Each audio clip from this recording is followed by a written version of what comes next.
आप सभी भक्तजनों को गणेश चतुर्थी की हार्दिक शुभकामनाएं। आइए जानते हैं गणपति स्थापना का शुभ मुहूर्त, राहुकाल भद्राकाल का अशुभ समय, कैसे गणपति स्थापना करें, मनचाही कामना जैसे कि वंश वृद्धि, पुत्र प्राप्ति, नौकरी, रोग, कर्ज, दुख, दरिद्रता के अंत के लिए कौन से उपाय आप कर सकते हैं, इन सभी की जानकारी इस वीडियो में है। अंत तक बने रहिएगा।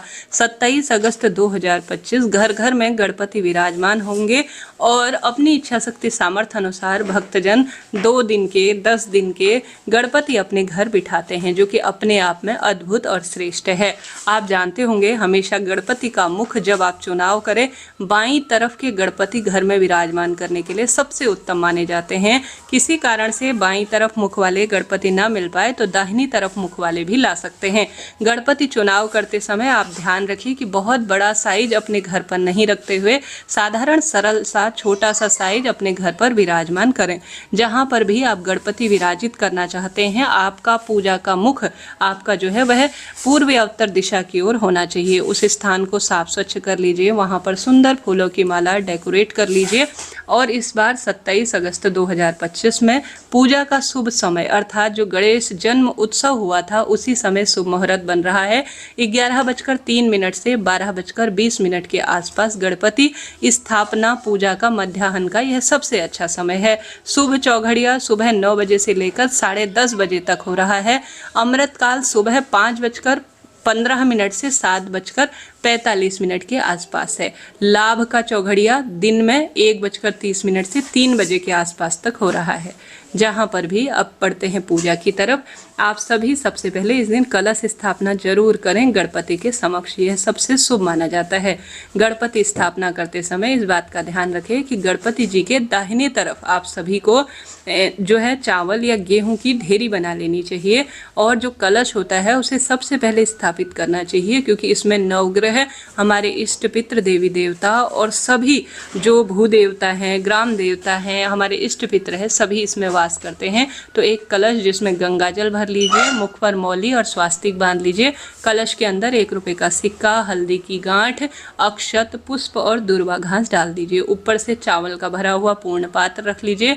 5 पल्लव आम या अशोक के रख लीजिए और साथ ही एक जो है नारियल में मौली और अक्षत जो है आप समर्पित कर नारियल का मुख या तो आपकी ओर होना चाहिए पूजा करने वाले व्यक्ति का, या जो है नारियल का मुख आप ऊपर की तरफ अर्थात आसमान की तरफ भी रख सकते हैं।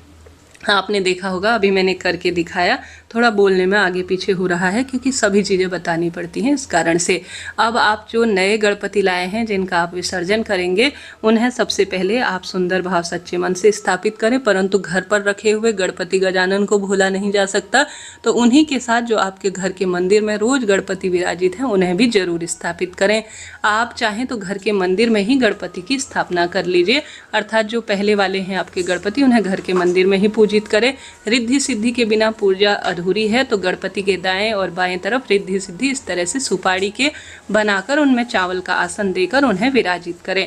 बाजार से जो भी आप सामग्री लाए हैं सभी पर जल के छींटे दीजिए और ओम गंग गणपते नमः या ओम श्री जो भी आपको गजानन के मंत्र आते हों, जैसे ओम गजाननम भूत गणादि सेवितम कपित्थ जम्बू फलचारु भक्षणम ओमासुतम शोक विनाशकारिकम नमामि विघ्नेश्वर पाद पंकजम, इस तरह से गणेश जी के मंत्र का जाप करते हुए आप सभी सबसे पहले बाजार से लाई हुई सामग्री में जल के छींटे देने के बाद दीपक देवता हमारी पूजा के साक्षी होते हैं, तो धूप और दीप को प्रज्वलित जो है सबसे पहले कर लीजिए। स्वयं से भी आप इस तरह से कर सकते हैं। उसके बाद स्नान का भाव आपको करना है, जल छिड़कना है और सबसे पहले गणपति गजानन पर आप चंदन, सिंदूर, रोली, चंदन, मौली, अक्षत और जो बाजार से लाए गणपति हैं नए, उन पर भी इसी तरह से आप सारी चीज़ें समर्पित करें। कलश के ऊपर नारियल पर भी रोली, चंदन, मौली, अक्षत समर्पित करें। साथ के साथ दीव देवता में भी आप जो है रोली, चंदन समर्पित करें। नारियल में आप वस्त्र भी लपेट सकते हैं, मैंने अभी वस्त्र के रूप में कलावा लपेट दिया है। ठीक है जी। आप इस दिन गणेश जी को दुर्वा जरूर समर्पित करें, उन्हें सबसे अधिक प्रिय है। 108, 11, 21, 51 जितना हो आप एक जो है दुर्वा का पुंज बना लीजिए और गणपति गजानन को समर्पित करें। इसके साथ ही सुपारी समर्पित करें, यह सबसे श्रेष्ठ और अति उत्तम माना जाता है। पुष्प की माला है तो वह समर्पित करें, नहीं तो जो पुष्प आपके पास है वह भगवान जी को समर्पित करें। तो इस तरह से आपको यह पूजा करनी है। गणेश जी का जन्म दोपहर में हुआ माना जाता है, तो मध्याह्न में गणेश स्थापना सबसे शुभ मानी जाती है। किसी कारण से आपके पास समय नहीं है तो अमृतकाल और मैंने जो लाभ का चौघड़िया बताया और शुभ चौघड़िया, इसमें भी आप कर सकते हैं। किसी नए कार्य की शुरुआत का यह सबसे बड़ा अबूझ मुहूर्त जाना जाता है। अब बात कर लेते हैं उपाय की।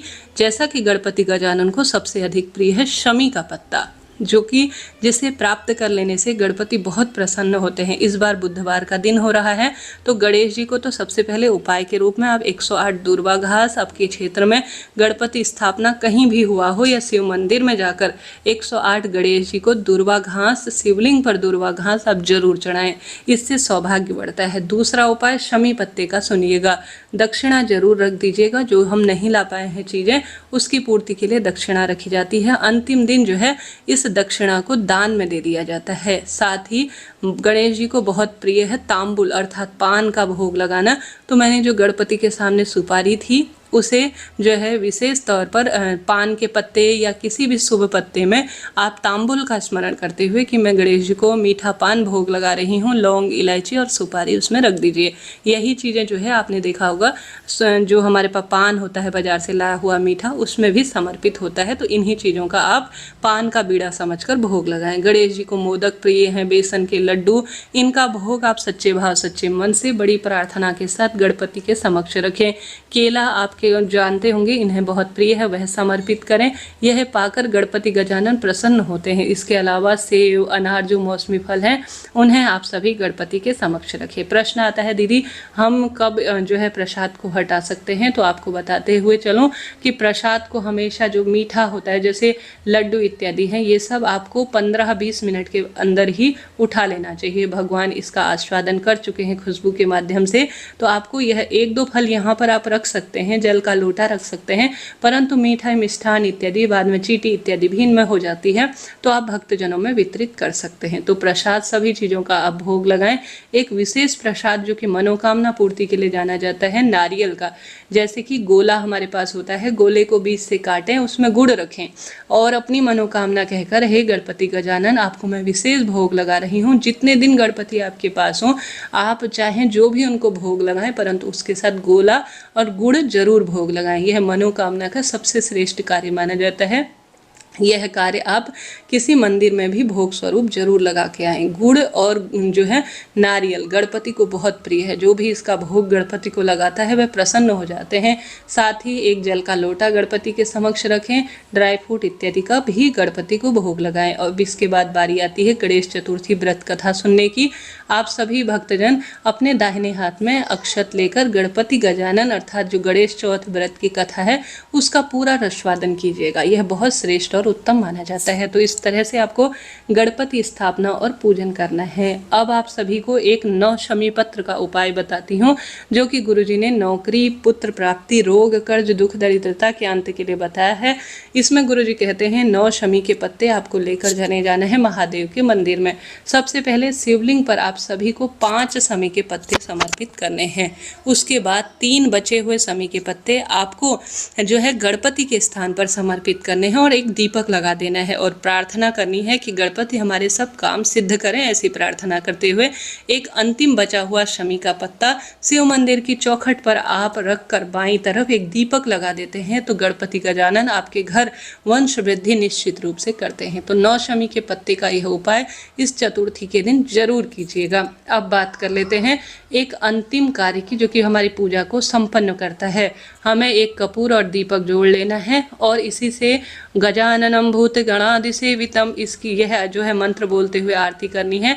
और साथ ही गणेश जी की आरती, ओम जय गणेश जय गणेश जय गणेश देवा, इस आरती को गाते हुए आप सभी को आरती कर लेनी है परिवार के साथ। एक दूसरा जल का लोटा लेकर या अपने साड़ी के आंचल से या किसी भी तरह से हाथ जल में लेकर आप जो है आरती को शीतलीकरण करें, अर्थात 3 बार जल घुमाकर जमीन पर छोड़े। गणपति गजानन को इस जो है आरती को प्रदान करें और पूरे घर में और सभी भक्तजनों को इस आरती को वितरित करें। इस तरह से आपको यह कार्य करना है। एक उपाय और करना है, वह है हरे मूंग का उपाय। गुरुजी कहते हैं आपकी लंबे समय से नौकरी की इच्छा अधूरी है, कर्ज बढ़ रहा है, संकट तंग कर रहे हैं, तो आपको एक मुट्ठी हरा मूंग, उसमें बेलपत्र और गुड़ का टुकड़ा नंदी बाबा को बुधवार की चतुर्थी के दिन जरूर खिलाना चाहिए, इससे लाभ मिलता है। शिवलिंग पर भी आप हरा मूंग और दूर्वा घास जरूर चढ़ाएं, इससे भी बहुत लाभ मिलता है। राधे राधे।